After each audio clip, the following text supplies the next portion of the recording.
Hi, this is Grandma Lori. Today's story is Henry and the Armadillo. Henry was tired. He was of an age where running around, playing fetch, and generally having fun was behind him. Some injuries put him on bed rest for a few weeks. He was just learning to walk again when his nephew Scooter came to see him. Scooter was rambunctious. He did all the running around Henry couldn't do. Just watching him made Henry tired. "Come here, my boy," said Henry. "Let me tell you a story." Scooter came over and lay beside his uncle. "What's the story, Uncle Henry?" "When we first arrived in Texas, you know, we came from Yankee country. There was so much to explore. I couldn't get enough of investigating the backyard and the places we would go on hikes. It was so much fun. Every day was a new adventure," Henry said. "What happened?" asked Scooter. "Be patient. I'm coming to that," said Henry.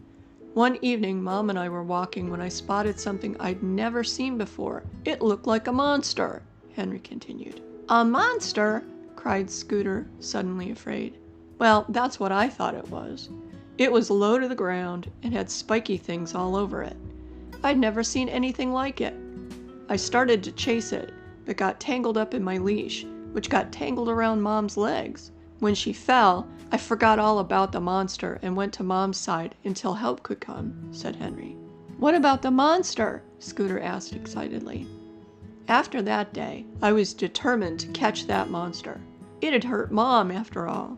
Dad would take me out to the same place where we saw the monster, and I would sniff and sniff, but there was nothing. Then, one evening, we were out, and there it was. The monster coming out from the trees," Henry said in a dramatic voice. "What happened next?" Scooter asked.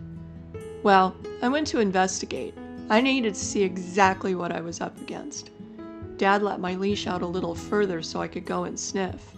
As I approached, I noticed a really bad smell. It was disgusting," explained Henry. "Ew," said Scooter, holding his nose. Then he spoke. His voice was gruff and you could tell he was very grumpy, so I approached carefully. Henry shook his head. "What did he say?" Scooter was curious. "He told me he would come after me if I didn't go away. Then he hissed at me. That was all it took. I ran away like I was shot out of a cannon," Henry laughed. "What was it, though?" asked Scooter. "Did you ever find out what the monster was?" Henry laughed. "I did. It was a Texas animal, an armadillo.